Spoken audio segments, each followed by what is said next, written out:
ಮಗಳ ಸಾವಿನ ನಂತರ ಆಕೆಯ ಪ್ರಿಯಕರನೊಂದಿಗೆ ಸೇರಿ ಆಕೆಯ ಪತಿಯನ್ನ ತಾಯಿ ಹಾಗೂ ತಮ್ಮ ಹತ್ಯೆಗೈದ ಘಟನೆ ತುಮಕೂರಿನ ಮಧುಗಿರಿ ತಾಲೂಕಿನ ದಂಡಿಪುರ ಗ್ರಾಮದಲ್ಲಿ ನಡೆದಿದೆ. 32 ವರ್ಷದ ನರಸಿಂಹಮೂರ್ತಿ ಕೊಲೆಯಾದ ವ್ಯಕ್ತಿ ಹೆಂಡತಿ ಸುಜಾತಾಳ ಸಾವಿನ ಬಳಿಕ ಮಧ್ಯವಸನಿಯಾಗಿದ್ದ ಈತ ಆಕೆಯ ಪ್ರಿಯಕರ ಆಗಾಗ ಮನೆಗೆ ಬಂದು ಹೋಗುವುದರ ಬಗ್ಗೆ ವಿರೋಧ ವ್ಯಕ್ತಪಡಿಸಿದ್ದ.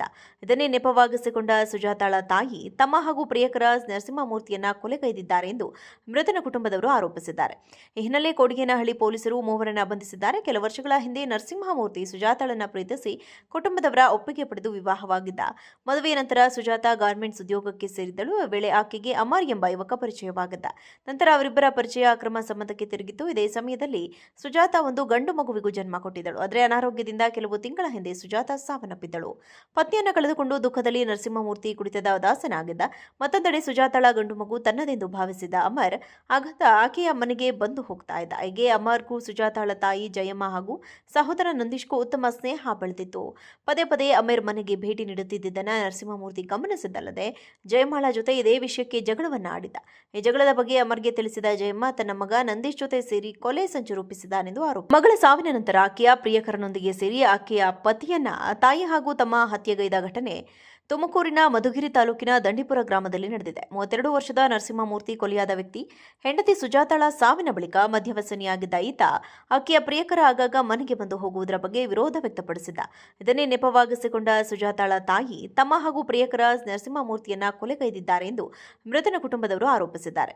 ಈ ಹಿನ್ನೆಲೆ ಕೋಡಿಗೇನಹಳ್ಳಿ ಪೊಲೀಸರು ಮೂವರನ್ನ ಬಂಧಿಸಿದ್ದಾರೆ. ಕೆಲ ವರ್ಷಗಳ ಹಿಂದೆ ನರಸಿಂಹಮೂರ್ತಿ ಸುಜಾತಾಳನ್ನ ಪ್ರೀತಿಸಿ ಕುಟುಂಬದವರ ಒಪ್ಪಿಗೆ ಪಡೆದು ವಿವಾಹವಾಗಿದ್ದ.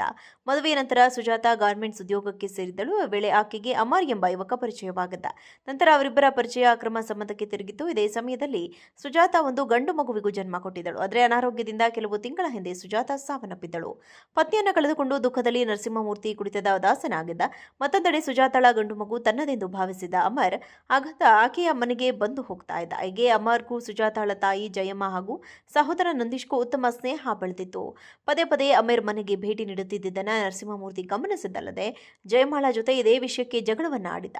ಈ ಜಗಳದ ಬಗ್ಗೆ ಅಮರ್ಗೆ ತಿಳಿಸಿದ ಜಯಮ್ಮ ತನ್ನ ಮಗ ನಂದೀಶ್ ಜೊತೆ ಸೇರಿ ಕೊಲೆ ಸಂಚು ರೂಪಿಸಿದ್ದಾನೆಂದು ಆರೋಪಿಸಲಾಗಿದೆ.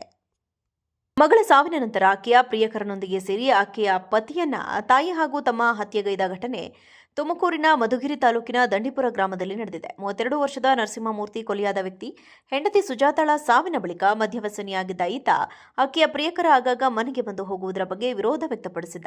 ಇದನ್ನೇ ನೆಪವಾಗಿಸಿಕೊಂಡ ಸುಜಾತಾಳ ತಾಯಿ ತಮ್ಮ ಹಾಗೂ ಪ್ರಿಯಕರ ನರಸಿಂಹಮೂರ್ತಿಯನ್ನ ಕೊಲೆಗೈದಿದ್ದಾರೆ ಎಂದು ಮೃತನ ಕುಟುಂಬದವರು ಆರೋಪಿಸಿದ್ದಾರೆ. ಈ ಹಿನ್ನೆಲೆ ಕೋಡಿಗೇನಹಳ್ಳಿ ಪೊಲೀಸರು ಮೂವರನ್ನ ಬಂಧಿಸಿದ್ದಾರೆ. ಕೆಲ ವರ್ಷಗಳ ಹಿಂದೆ ನರಸಿಂಹಮೂರ್ತಿ ಸುಜಾತಾಳನ್ನ ಪ್ರೀತಿಸಿ ಕುಟುಂಬದವರ ಒಪ್ಪಿಗೆ ಪಡೆದು ವಿವಾಹವಾಗಿದ್ದ. ಮದುವೆಯ ನಂತರ ಸುಜಾತಾ ಗಾರ್ಮೆಂಟ್ಸ್ ಉದ್ಯೋಗಕ್ಕೆ ಸೇರಿದ್ದಳು. ವೇಳೆ ಆಕೆಗೆ ಅಮರ್ ಎಂಬ ಯುವಕ ಪರಿಚಯವಾಗಿದ್ದ. ನಂತರ ಅವರಿಬ್ಬರ ಪರಿಚಯ ಅಕ್ರಮ ಸಂಬಂಧಕ್ಕೆ ತಿರುಗಿತ್ತು. ಇದೇ ಸಮಯದಲ್ಲಿ ಸುಜಾತಾ ಒಂದು ಗಂಡು ಮಗುವಿಗೂ ಜನ್ಮ ಕೊಟ್ಟಿದ್ದಳು. ಆದರೆ ಅನಾರೋಗ್ಯದಿಂದ ಕೆಲವು ತಿಂಗಳ ಹಿಂದೆ ಸುಜಾತಾ ಸಾವನ್ನಪ್ಪಿದ್ದಳು. ಪತ್ನಿಯನ್ನು ಕಳೆದುಕೊಂಡು ದುಃಖದಲ್ಲಿ ನರಸಿಂಹಮೂರ್ತಿ ಕುಡಿತದ ದಾಸನಾಗಿದ್ದ. ಮತ್ತೊಂದೆಡೆ ಸುಜಾತಾಳ ಗಂಡು ಮಗು ತನ್ನದೆಂದು ಭಾವಿಸಿದ್ದ ಅಮರ್ ಆಘಾತ ಆಕೆಯ ಮನೆಗೆ ಬಂದು ಹೋಗ್ತಾ ಇದ್ದ. ಹೀಗೆ ಅಮರ್ಗೂ ಸುಜಾತಾಳ ತಾಯಿ ಜಯಮ್ಮ ಹಾಗೂ ಸಹೋದರ ನಂದೀಶ್ಗೂ ಉತ್ತಮ ಸ್ನೇಹ ಬೆಳೆದಿತ್ತು. ಪದೇ ಪದೇ ಅಮರ್ ಮನೆಗೆ ಭೇಟಿ ನೀಡುತ್ತಿದ್ದನ್ನ ನರಸಿಂಹಮೂರ್ತಿ ಗಮನಿಸಿದ್ದಲ್ಲದೆ ಜಯಮಾಳ ಜೊತೆ ಇದೇ ವಿಷಯಕ್ಕೆ ಜಗಳವನ್ನ ಆಡಿದ್ದ. ಈ ಜಗಳದ ಬಗ್ಗೆ ಅಮರ್ಗೆ ತಿಳಿಸಿದ ಜಯಮ್ಮ ತನ್ನ ಮಗ ನಂದೀಶ್ ಜೊತೆ ಸೇರಿ ಕೊಲೆ ಸಂಚು ರೂಪಿಸಿದ್ದಾನೆಂದು ಆರೋಪಿಸಲಾಗಿದೆ.